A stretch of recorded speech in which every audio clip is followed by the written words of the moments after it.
దేవుని పరిశుద్ధ నామమున స్తోత్రాలు. ఉదయకాల సమయంలో ఈ కార్యక్రమం ద్వారా వాక్యం నుంచి మీ అందరికీ వందనాలు. పరిశుద్ధ గ్రంథము నుండి యోహాను సువార్త 15వ అధ్యాయం నుండి చదువుకుందాం. నేను నిజమైన ద్రాక్షావళిని, నా తండ్రి వ్యవసాయకుడు. నాలో ఫలింపని ప్రతి తీగను ఆయన తీసి పారవేయును. ఫలించు ప్రతి తీగ మరీ ఎక్కువగా ఫలింపవలనని దానిలోని పనికి రాని తీగలను తీసివేయును. నేను మీతో చెప్పిన మాటను బట్టి మీరిప్పుడు పవిత్రులై ఉన్నారు. నా యందు నిలిచిండుడి, మీ యందు నేనును నిలిచిందును. తీగ ద్రాక్షవల్లిలో నిలిచి ఉంటేనే గాని తనంతట తానే ఎలాగూ ఫలింపదో, అలాగే నా యందు నిలిచి ఉంటేనే కానీ మీరును ఫలింపరు. ద్రాక్షవల్లిని నేను, తీగలు మీరు. ఎవడు నా యందు నిలిచిండునో, నేను ఎవని యందు నిలిచిందునో వాడు బహుగా ఫలించును. నాకు వేరుగా ఉండి మీరేమీయో చేయలేరు. ఎవడైనాను నా యందు నిలిచి ఉండిన ఎడల వాడు తీగ వలె బయట పారవేయబడి ఎండిపోవును. మనుషులు అట్టి వాటిని పోగు చేసి అగ్నిలో పారవేతురు, అవి కాలిపోవును. నా యందు మీరును, మీ యందు నా మాటను నిలిచిండిన ఎడల మీకేది ఇష్టమో అడుగుడి, అది మీకు అనుగ్రహింపబడును. మీరు బహుగా ఫలించటం వలన నా తండ్రి మహిమపరచబడును. చదవబడినటువంటి వాక్యాన్ని మనం ధ్యానం చేస్తున్నప్పుడు యేసుక్రీస్తు ప్రభువారు ఆయన 2000 సంవత్సరాల పూర్వం ఈ భూమి మీదకి వచ్చినప్పుడు ఆయన 33.5 సంవత్సరాలు జీవించి చివరి 3.5 సంవత్సరాల్లో అనేక గ్రామాలు, అనేక ప్రాంతాలు తిరిగి దేవుని యొక్క సువార్తను, రక్షణ సువార్తను ప్రకటించారు. సర్వ మానవాళి ఎడల దేవుని చిత్తం ఏమై ఉన్నదో, ఆయన ప్రణాళిక ఏమై ఉన్నదో ఆ యొక్క సువార్తను నమ్మి బాప్తిసం పొంది రక్షించబడి వారికి ఇదిగో పరలోక రాజ్యం ఉందన్నటువంటి అనేకమైనటువంటి విషయాలు అనేక గ్రామాల్లో, యోదయ, సమరయ, గలీలయ అనేక ప్రాంతాల్లో ఆయన సువార్తను ప్రకటిస్తూ ఆనాటి ప్రజలకి చదువు లేదు, అంత నాగరికత లేదు, అంత టెక్నాలజీ కానీ అంత అభివృద్ధి అనేది లేకపోవడం చేత, అంత టెక్నాలజీ లేకపోవడం చేత వాళ్ళకి అర్థమయ్యే రీతిలో సువార్తను ఎలా ప్రకటించేవారంటే ఉపమానాల రీతిలో ఆయన ప్రకటిస్తూ వచ్చారు. అనేకమైనటువంటి ఉపమానాలు ఉన్నాయి. ఇక్కడ ఆయన చెప్పినటువంటి వాక్యాన్ని మనం చూస్తున్నప్పుడు, నేను నిజమైన ద్రాక్షావళిని, నా తండ్రి వ్యవసాయకుడు అని ఇక్కడ మనం చూస్తూ ఉన్నాం. ఈరోజు ఒక ద్రాక్షావళి గురించి ఈ దినాన దేవుడు మనతో మాట్లాడినాడు. యేసుక్రీస్తు ప్రభువారే ఒక ద్రాక్షావళికి సాదృశ్యంగా ఇక్కడ మనం చూస్తూ ఉన్నాం. అయితే గమనించండి ప్రియులారా, ఇక్కడ మనం చూస్తున్నప్పుడు ద్రాక్షావళిని నేను, తీగలు మీరు అంటున్నారు ఆయన. మొదటి మాట, నాలో ఫలింపని ప్రతి తీగను ఆయన తీసి పారవేయును. ఈ వాక్యాన్ని మనం చూస్తున్నప్పుడు ఒకసారి ఒక విషయాన్ని గమనించండి. ఒక ద్రాక్షావల్లి ఒక తోటలో ఉంది. ఆ ద్రాక్షావల్లికి అనేకమైనటువంటి తీగలు ఉంటాయి. ఆ తీగల నుండి ఆకులు, ఫలములు అనేవి పూస్తూ ఉంటాయి. అది ఆ విధంగా అభివృద్ధి చెందుతూ ఉంటుంది. ఒక ద్రాక్షావల్లికి అనేకమైనటువంటి తీగలు ఉంటాయి. అయితే ప్రియులారా, ఎప్పుడైతే ఒక ద్రాక్షావల్లిలో ఒక తీగను మనం కట్ చేసినప్పుడు, ఒక తీగను మనం ఆ ద్రాక్షావళి నుంచి వేరు చేసినప్పుడు అది ఫలిస్తుందా అంటే ఫలించదు. ద్రాక్షావళిలో తీగలు ఉన్నంత కాలం, ఆ ద్రాక్షావళిని అంటుపెట్టుకుని ఉన్నంత కాలం, ద్రాక్షావళిలో నిలిచి ఉన్నంత కాలము కూడా ద్రాక్షావళి భూమిలో దాని యొక్క వేళ్ళ నుంచి అది సారాన్ని, నీటిని తీసుకుని అది ఏ విధంగా అయితే వృద్ధి చెందిద్దో, అప్పుడు ప్రియులారా ఆ ద్రాక్షావళిలో ఉన్నటువంటి తీగలు కూడా ఆ ద్రాక్షావళి నుండి ఆ సారాన్ని, ఆ నీటిని మరి గ్రహించి అవి కూడా ఎదుగుతూ ఉంటాయి, ఫలిస్తూ ఉంటాయి. ఆకులు, పువ్వులు, కాయలు, పండ్లు పూసి వృద్ధి చెందిద్ది ప్రియులారా. అయితే ఒక విషయాన్ని గమనించండి. ఒక ద్రాక్షావళిలో అనేకమైనటువంటి తీగలు అంటుకట్టబడి ఉన్నాయి. అందులో ఒక తీగను మనం కట్ చేసాం. ఒక తీగను కట్ చేసి పక్కన పెట్టి నెక్స్ట్ డే చూసినప్పుడు అది ఫలిస్తుందా అంటే ఫలించదు. ఏమైపోతుందంటే అది వాడిపోతుంది. నెక్స్ట్ డేకి ఇంకొన్ని రోజులకి అది ఎండిపోతుంది, చనిపోతుంది. దాంట్లో జీవం అనేది ఉండదేక.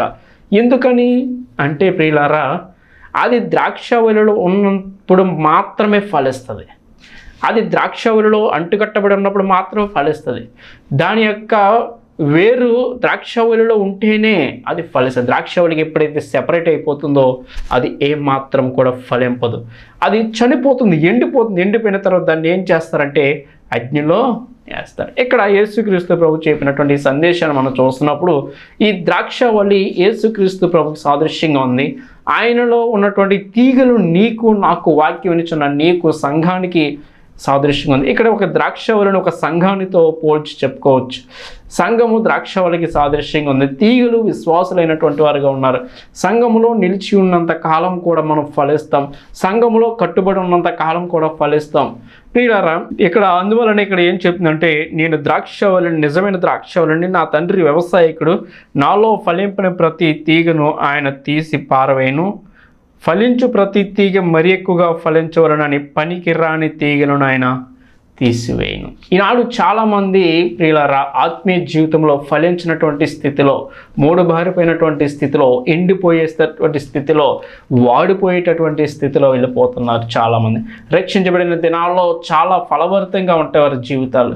రక్షించబడిన దినాల్లో దినదినము ప్రార్థన, దినదినము వాక్యము, నోరు తెరిస్తే దైవికమైనటువంటి మాటలతో సమయానికి దేవుని మందిరానికి వెళ్తూ దేవుని ఆరాధిస్తూ చాలా ఒక ఆత్మీయ వాతావరణంలో ఎదుగుతూ వృద్ధి చెందుతూ ఉంటుంది. కానీ కొన్ని దినాలు, కొన్ని నెలలు, రోజులు, సంవత్సరాలు గడిచేసరికి ఆ భక్తులు ఈనాడు చాలామంది ఏమైపోతూ ఉన్నారంటే చల్లారిపోయినటువంటి వారుగా, వాడిపోయినటువంటి వారుగా ఉన్నారు. కారణం ఏంటంటే దేవుని సన్నిధిని విడిచిపెట్టేయటం, కారణం ఏంటంటే వాక్యాన్ని విడిచిపెట్టడం, కారణం ఏంటంటే ప్రార్థనను విడిచిపెట్టేయటమే, కారణం ఏంటంటే కొద్దిపాటి నిర్లక్ష్య స్వభావం రావటం వల్ల ప్రియులారా ఏమవుతుందంటే నేటి సంఘాల్లో, నేటి క్రైస్తవుల్లో ఆత్మీయంగా బలహీనమైపోయి, ఆత్మీయంగా ఎండిపోయినటువంటి వారుగా, పనికి రాని తీగల వలె అయిపోతూ ఉన్నారు. అయితే దేవుడు నేను ఆశించేది ఏంటంటే మీరు బహుగా ఫలించాలి. ప్రతి ఒక్కరు కూడా ఆయనలో, క్రీస్తులో ప్రతి ఒక్కరు కూడా ఫలించాలి అని ఆయన కోరుకుంటా ఉన్నాడు. వాక్యం వినిచున్న నీ ఆత్మీయ జీవితం ఫలభరితంగా ఉందో ఒకసారి ఆలోచన చేయి.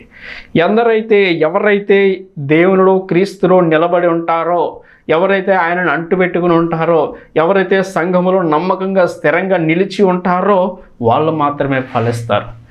వాళ్ళు మాత్రమే ఫలిస్తారు. ప్లేయరా, సంఘాన్ని విడిచిపెడితే మేము ఫలించమంటే ఫలించరు, చర్చికి రాకపోతే ఫలించమంటే ఫలించరు. ఎందుకంటే అన్ని విషయాలు కూడా చాలా క్లియర్గా ఉన్నాయి. ఇక్కడ మనం చూస్తున్నప్పుడు చూడండి, ఇక 3వ వచనాన్ని మనం చూస్తున్నప్పుడు 4వ వచనంలో, నా యందు నిలిచిండుడి, మీ యందు నేనును నిలిచి ఉందును. తీగె ద్రాక్షవల్లిలో నిలిచి ఉంటేనే కానీ తనంతట తానే ఎలాగూ ఫలింపదో, అలాగే మీరును నిలిచి ఉంటేనే కానీ మీరును ఫలింపరు. నిజమే కదా, ద్రాక్షవల్లిలో తీగ నిలిచి ఉంటేనే ఫలిస్తుంది. ద్రాక్షవల్లి అన్నది అంటు పెట్టుకుని ఉన్నప్పుడు మాత్రమే ఫలిస్తుంది. అది ఎప్పుడైతే ద్రాక్షవల్లికి సెపరేట్ అయిపోతుందో అది ఇంకా ఫలించదు. అదే అలాగే నేను క్రీస్తు చెప్తున్నటువంటి మాట, నాలో నిలిచి ఉంటేనే మీరు ఫలిస్తారు, నన్ను అంటి పెట్టుకుని ఉంటేనే, సంఘములో ఉంటేనే ఫలిస్తావు. ప్రియులారా, నువ్వు ఫలించాలంటే ఆత్మీయ ఫలాలు నువ్వు ఫలించాలి.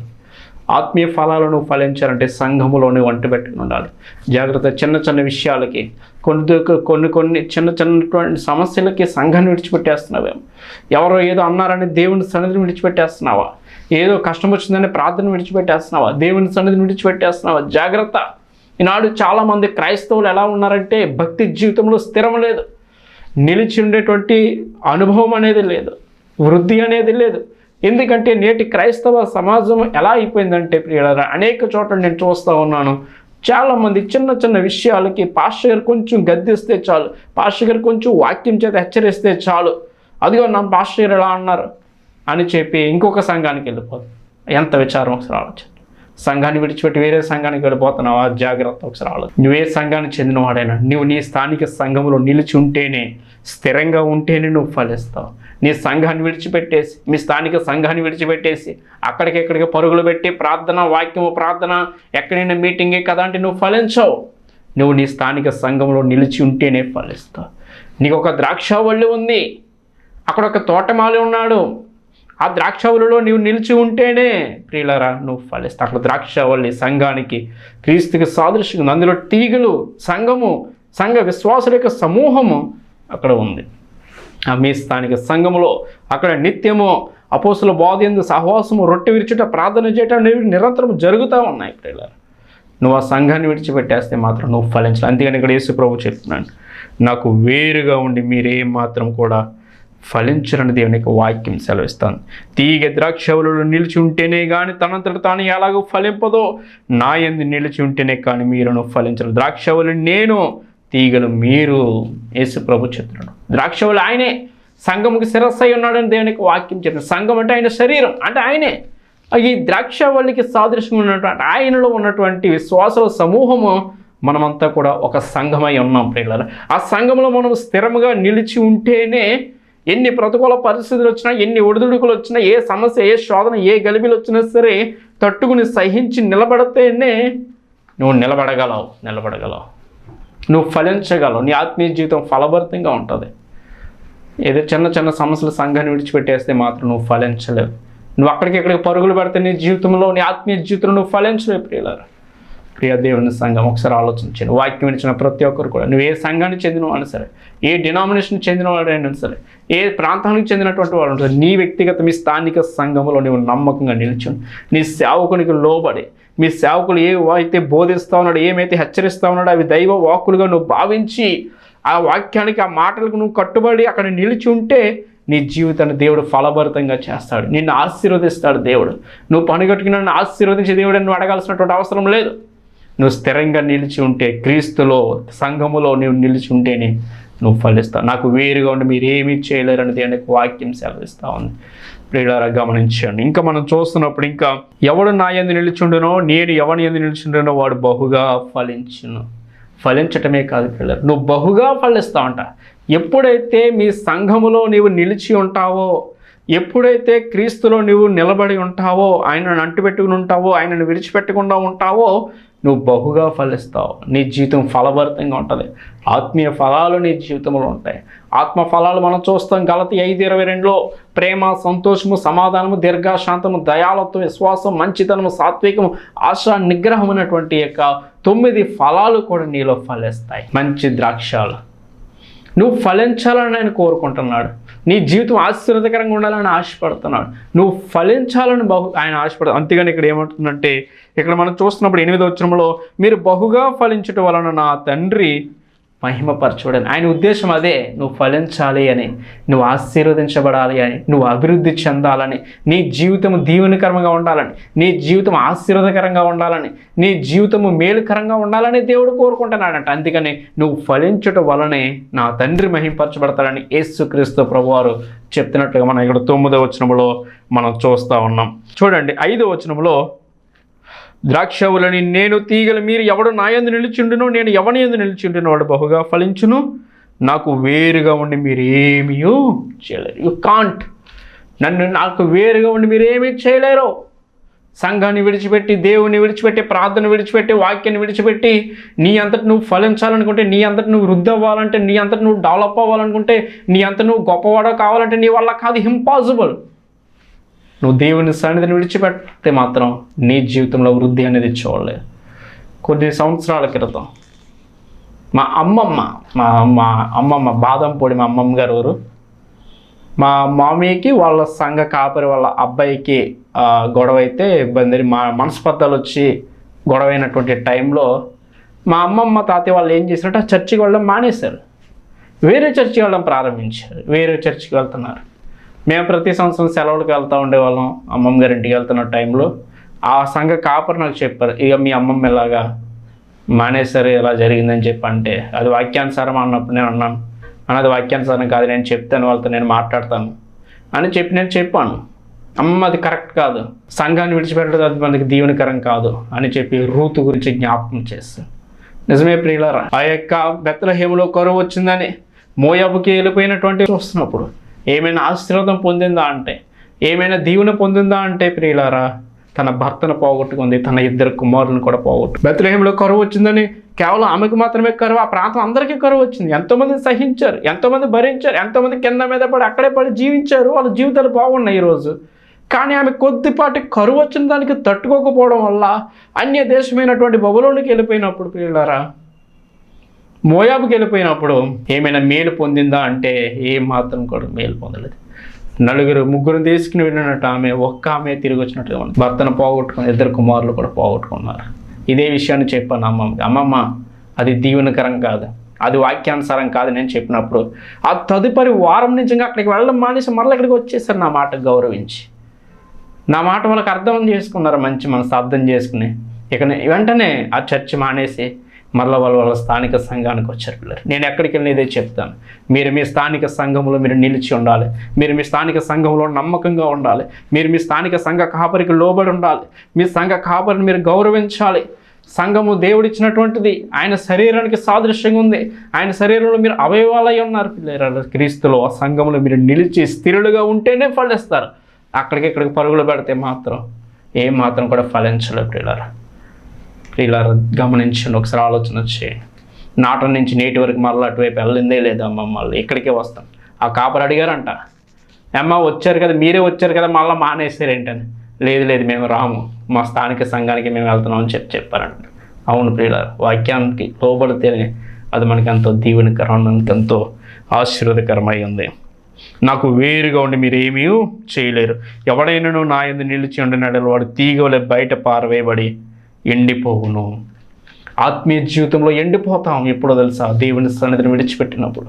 ఆత్మీయ జీవితంలో వాడిపోతాం. వాక్యాన్ని విడిచిపెట్టేసినప్పుడు, ప్రార్థన విడిచిపెట్టేసినప్పుడు, భక్తి జీవితంలో బలహీనమైపోయినప్పుడు, భక్తి జీవితంలో వెనకం చేసినప్పుడు, ప్రియులారా, వాక్యాన్ని, ప్రార్థన, దేవుని సన్నిధికి ఎప్పుడైతే నువ్వు దూరం అవుతావో నువ్వేమైపోతావు అంటే ఆత్మీయ జీవితంలో మొదట వాడిపోతావు, ఆ తదుపరి ఎండిపోతావు, ఆ తర్వాత కాలిపోయేటువంటి స్థితి అంటే నరకాగ్ని పాలైపోతావు. అవసరమా మనకు ఆ పరిస్థితి? అవసరమానికి ఆ పరిస్థితి ఒకసారి ఆలోచన వచ్చి, నువ్వు క్రీస్తులో సంఘములో నువ్వు నిలిచి ఉంటేనే, సంఘాన్ని నువ్వు అంటుపెట్టుకుని ఉంటేనే, కాపరును అంటుపెట్టుకుని ఉంటేనే, స్థిరంగా ఉంటేనే నువ్వు ఫలిస్తావు. ఒకవేళ నువ్వు విడిచిపెడితే మాత్రం నీ జీవితం మొదట వాడిపోతుంది, ఆ తదుపరి ఎండిపోతుంది పిల్లరా, చచ్చిపోతుంది ఆత్మీయ జీవితం, నిత్య నరకాగ్ని పాలైపోతుంది మన ఆత్మ. ఒకసారి ఆలోచించు. ఆయన కోరుకునేదెల్లా ప్రియులరా, ఎవడైనాను నా యందు నిలుచుంటున్నాడు వాడు తీగవలే బయట పారవేయబడిన. మనుషులు అట్టి వాటిని పోగు చేసి అగ్నిలో పారవేస్తారు, అవి కాలిపోయి. నా యందు మీరును మీ యందు నా మాటలు నిలిచి ఉండి నెడల మీకు ఏది ఇష్టం అడుగుడు అది మీకు అనుగ్రహింపబడును. ఎంత గొప్ప ఆశీర్వాదం! యేసు ప్రభు చెప్తున్నాడు ఇక్కడ, చాలా జాగ్రత్తగా గమనించండి. నా యందు మీరును మీ యందు నా మాటలు నిలిచి ఉండి నెడల మీకు ఏది ఇష్టమో అడుగుడు. మీరు నా యందు నిలిచి ఉంటే, నా ఆజ్ఞకు లోబడి సంఘంలో మీరు స్థిరంగా ఉంటే, వాక్యానికి అనుకూలంగా ఉంటే, దేవునికి మహిమ వచ్చేటట్లుగా మీరు జీవిస్తుంటే మీకు ఏది ఇష్టమైన అడిగితే ఆయన ఇస్తాడు. నీకేం కావాలో ఆయన ఇస్తున్నాడు. అంతమంది ఇంకా మనం మత్తయి సువార్తలో చూస్తాం కదా, ఏమి తిందుమా, ఏమి త్రాగుదామా, ఏం ధరించుకుందాం కదా. మొదట ఆయన రాజ్యాన్ని, ఆయన నీతిని వెతికితే మీకు అక్కడ ఉన్నవి ఆయనకి తెలుసు అంటే, నీకేం కావాలో నాకు తెలుసు అంటాడు ఆయన. మనం మత్తయి సువార్తలో చూస్తాం ఆ మాటలు. 6వ అధ్యాయం 25వ వచనాన్ని మనం చూస్తున్నప్పుడు, అందువల్ల నేను మీతో చెప్పినది ఏమనగా, ఏమి తిందుమో ఏమి త్రాగుదమో అని మీ ప్రాణమును గూర్చి అయినను, ఏమి ధరించుకుందుమో అని మీ దేహమును గూర్చి అయినను చింతింపకుడి అంటున్నాడు.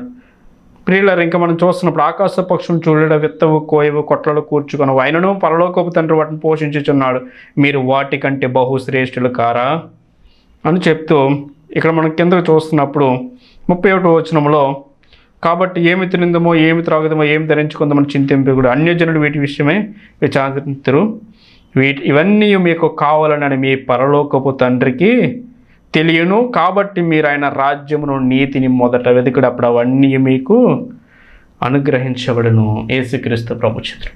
నీకున్న అవసరం ఏంటో, నీకేం కావాలో, నీ పరిస్థితుల్లో నీకున్నటువంటి కష్టం ఏంటో, నీకున్న ఇబ్బందులు ఏంటో, నీకున్న శ్రమ ఏంటో, నీ పరిస్థితులు ఏంటో, ఎవ్రీథింగ్ కూడా ఆయనకి తెలుసు.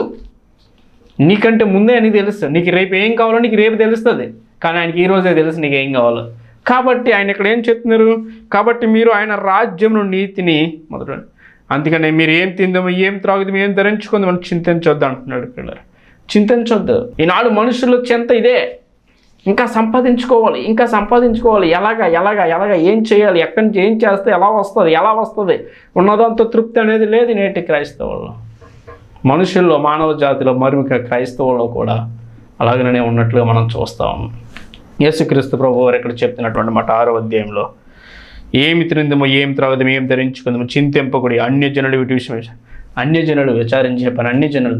ఎందుకంటే వాళ్ళకి తెలియదు, వాళ్ళకి భరోసా ఇచ్చేవాడు ఉన్నాడని తెలియదు, వాళ్ళు విచారిస్తారు. వాక్యం తెలిసిన నీవు చింతించాల్సినటువంటి పని లేదు. ఇవన్నీ కావాలని నీ పరలోకపు తండ్రికి ముందే తెలుసని దేవునికి వాక్యం సెలవిస్తూ ఉంది. కాబట్టి ప్రియులారా, ఎవడైనాను నా యందు మీరును మీ యందు నా మాటను నిలిచిండినలా మీకు ఏది ఇష్టం అడుగుడు అది మీకు అనుగ్రహింపడు. మీరు బహుగా ఫలించడం వలన నా తండ్రి మహిమపరచబడును. ఇందువలన మీరు నా శిష్యులు అగుదురు. ఆయన శిష్యులం కావాలి. ఎప్పుడు కూడా ఆయన బిడ్డల కేవలం ఎప్పుడు కూడా వాక్యం వినేవారంగానే, ఇంకా విశ్వాసులుగానే కాదు, ఇంకా పాలు త్రాగే వారంగానే కాదు, శిష్యరికంలోకి రావాలి. మన శిష్యులం కావాలి. సువార్త ప్రకటించే స్థితిలోకి వెళ్ళాలి. వాక్యం వినే స్థితి నుంచి వాక్యం ప్రకటించే స్థితిలోకి వెళ్ళిపోవాలి. శిష్యులకు కావాలి ప్రియులారా. అది దేవుడు కోరుకున్నటువంటి విషయమై ఉంది. ఇంకా మనం చూస్తున్నప్పుడు ఆయన ఫలించాలని ఎంత అలా కోరుకుంటున్నాడంటే చూడండి, మనం చూస్తున్నప్పుడు యెషయా గ్రంథము 5వ అధ్యాయంలో యేసుక్రీస్తు ప్రభువారు చెప్తున్నటువంటి మాటలు మనం చూస్తున్నప్పుడు, యెషయా గ్రంథము 5వ అధ్యాయంలో మొదటి నుంచి చూస్తున్నాం. నా ప్రియుని గురించి పాడుదని వినుడి, అతని ద్రాక్ష తోటను బట్టి నాకు ఇష్టమైన వాని గురించి పాడుదని వినుడి. సత్తువు గల భూమి గల కొండ మీద నా ప్రియునికి ఒక ద్రాక్ష తోట ఉండెను. అతడు దానిని బాగుగా త్రవ్వి రాళ్లను ఏరి అందులో శ్రేష్టమైన ద్రాక్ష తీగలను నాటించాను. దాని మధ్య బురుజు ఒకటి వేయించి ద్రాక్ష తొట్టిని తొలిపించాను. ద్రాక్ష పండ్లు ఫలింపవలనని ఎదురు చూచుండెను కానీ కారు ద్రాక్షలు కాసాను. ఆయన ఒక మంచి శ్రేష్టమైనటువంటి ద్రాక్షావళిలో మంచి ద్రాక్ష ఫలాలు ఆయన ఆశిస్తూ ఉంటే ఇక్కడ ఏం కాసినాయి అంటే కారు ద్రాక్షలు కాస్తాం. కారు ద్రాక్షలు ఏంటి? కారు ద్రాక్షలు మనం ఆలోచిస్తున్నప్పుడు గలతీ పత్రికలో 5వ అధ్యాయంలో ప్రియులారా 20వ వచనం మనం చూస్తున్నప్పుడు 19వ వచనం నుంచి మనం చూస్తున్నప్పుడు శరీర కార్యములు స్పష్టమై అన్నవి. అవి ఏమనగా జారత్వం, అపవిత్రత, కాముకత్వం, విగ్రహారాధన, అభిచారము, ద్వేషములు, కలహములు, మత్సరములు, క్రోధములు, కక్షలు, భేదములు, విమతములు, అసూయలు, మత్తతులు, అల్లరితో కూడిన ఆటపాటలు మొదలన్నీ. ఇవే కారు ద్రాక్షలు అంటే. ఈనాడు మరి క్రైస్తవ విశ్వాసులు ఉన్నటువంటి మీ జీవితాల్లో వాక్యం ఇచ్చిన ప్రతి ఒక్కరు ఒకసారి ఆలోచన చేయండి. మన జీవితాలు, మన ఆత్మీయ జీవితం, మన హృదయ అంతరంగంలో ఎలాంటి ఫలాలు ఫలిస్తూ ఉన్నాయి? ఒకవేళ ఈ కారు ద్రాక్షలు కాస్తున్నాయా? లేదంటే ఇక్కడ మన గలతీ 5:22లో చెప్పబడినట్లుగా ప్రేమ, సంతోషం, సమాధానం, దీర్ఘశాంతం, దయాళత్వం, విశ్వాసం, మంచితనం, ఆశా నిగ్రహం అనేటువంటి ఆత్మ ఫలాలు ఫలిస్తున్నాయా? దేవుడైతే నీ నుండి ఆశించేటటువంటి ఫలాలైతే ఆత్మ ఫలాలు. నువ్వు బహుగా ఫలించాలంటే ఈ విషయాల్లో ఫలించాలని దేవుడు కోరుకుంటున్నాడు. కానీ ఈనాడు అనేకమైనటువంటి మానవ జాతి ఏ విధమైనటువంటి ఫలాలు ఫలిస్తూ ఉన్నాయో మనం చూస్తూ ఉన్నాం. కారు ద్రాక్షలు కాచేటువంటి పరిస్థితులు ఉన్నాయి. యెషయా గ్రంథం నువ్వు ఆత్మ ఫలాలు ఫలించాలని, నీ జీవితం ఫలభరితంగా ఉండాలని ఆయన నీ కోసం ఏం చేశాడు అంటే ఇక్కడ చెప్తున్నాడు. నా ప్రియునికి ఒక ద్రాక్ష తోట ఉన్నదంట.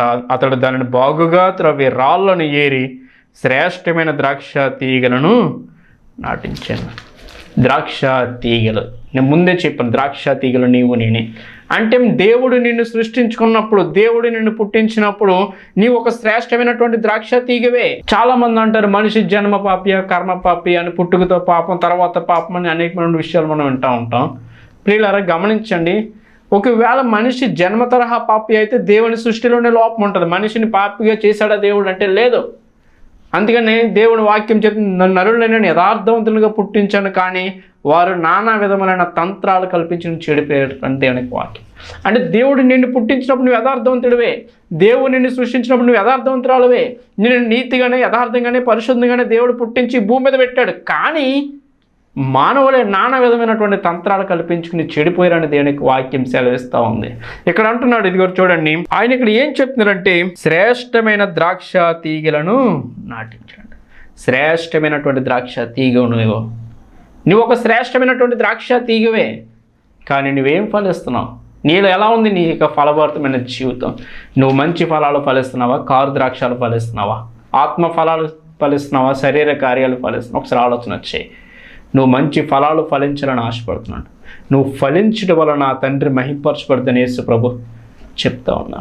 ఆయన నీ కోసం ఎంతో చేశాడు ప్రియులరా. ఇక్కడ 4వ వచనంలో మనం చూస్తున్నప్పుడు నేను ద్రాక్ష తోటకు చేసిన దానికంటే మరేమి దానికి చేయగలను, అది ద్రాక్ష పండ్లు కాయనని నేను కనిపెట్టినప్పుడు అది కారు ద్రాక్షలు కాయటకు కారణమేమి? ఆలోచించుడి, నేను నా ద్రాక్ష తోటకు చేయబో కార్యమును మీకు తెలియజేదను. ఆయన ఆశపడినప్పుడు ద్రాక్ష తోట యజమాని ద్రాక్ష ఫలాల కోసం చూస్తున్నప్పుడు అక్కడ ఏమున్నాయంటే కారు ద్రాక్షలు కాస్తున్నాయి పిల్లలు. కారు ద్రాక్షలు ఒకసారి ఆలోచించే, కారు ద్రాక్షలు కాసే విధంగా ఉన్నామా మనం? మంచి ద్రాక్ష ఫలాలు కాసే విధంగా ఉన్నాయి మన జీవితంలో? ఒకసారి ఆలోచన వచ్చాయి. కారు ద్రాక్షలు కాయటకు కారణమేమి? కాబట్టి ఆయనకి కోపం. ఆయన ఏం చేస్తాడో చూడండి.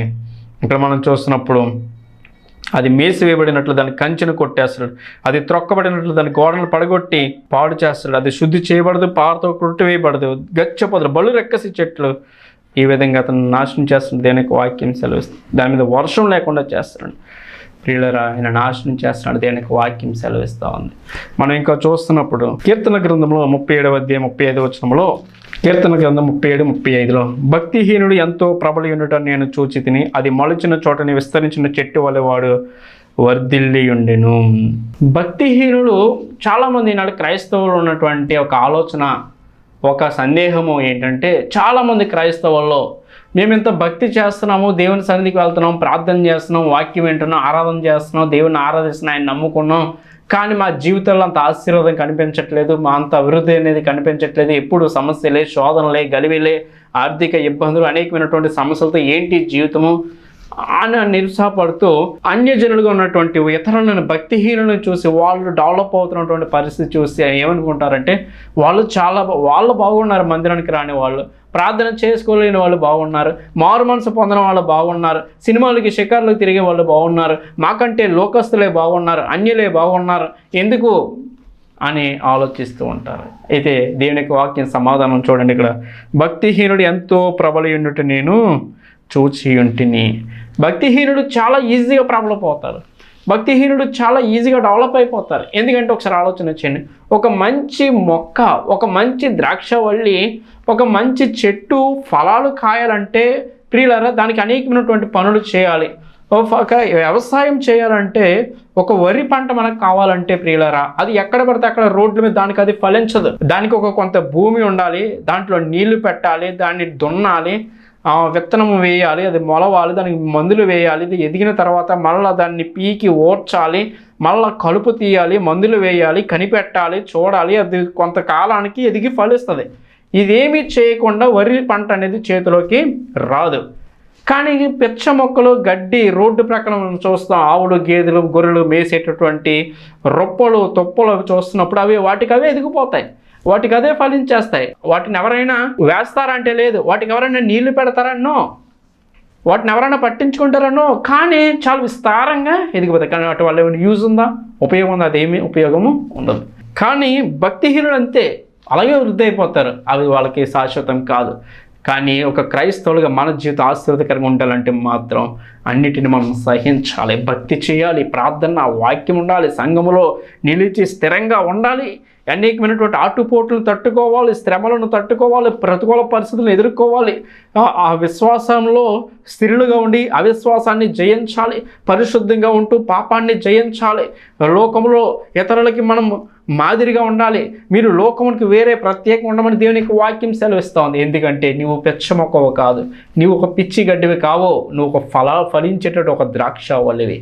దేవుడు నిన్ను శ్రేష్టమైన ద్రాక్షవల్లిగా ఆయన నియమించాడు. నువ్వు ఫలించాలని ఆయన కోరుకుంటున్నాడు. నీ జీవితం ఆశీర్వదకరంగా, ఫలభరితంగా లేకపోతే మాత్రం ప్రియులారా, ఇదిగో వాడిపోయి ఎండిపోతే నిత్య నరకడిని పాలైపోతే ఒకసారి ఆలోచన చేయి. నీ జీవితం మేలుకరంగా, ఆశీర్వదకరంగా, ఫలభరితంగా ఉండాలంటే నువ్వు ఏ సంఘానికి చెందినవాడైనా సరే, మీరు మీ స్థానిక సంఘములో నిలిచి స్థిరంగా ఉండి భక్తిలో వర్ధిల్లు, దినదినము ప్రార్థన వాక్యం ఉంటూ అన్ని విషయాలు ఇతరులకి మాదిరిగా వాక్యానికి లోబడి, వాక్యానికి అనుకూలంగా నిన్ను నీవు మలుచుకుంటే నీ జీవితం ఫలభరితంగా ఉంటుంది, నీ జీవితం ఆశీర్వదకరంగా ఉంటుంది, నీ జీవితం మేలుకరంగా ఉంటుంది. క్రీస్తులో నిలిచి ఉంటేనే మనం ఫలిస్తామని దేనికి వాక్యం సెలవిస్తూ ఉంది. ఎందరైతే వాక్యం నీవు ఆ విధంగా ఫలించాలని కోరుతూ నా మాటలు ముగిస్తూ ఉన్నాం. ప్రార్థన చేసుకుందాం. మహాపరిశుద్ధుడు, ప్రేమగల మా తండ్రి దేవా, నీ పరిశుద్ధమైన శ్రేష్టమైన నామం బట్టి మీకు స్తోత్రాలు. ద్రాక్షవల్లిని నేను, తీగలు మీరని వాక్యం సెలవుస్తాను. నిజమైన ద్రాక్షవల్లిలో తీగలు నిలిచి ఉంటేనే ఫలిస్తాయి. ద్రాక్షవల్లిని విడిచిపెట్టినప్పుడు అవి ఏం మాత్రం కూడా ఫలించవు.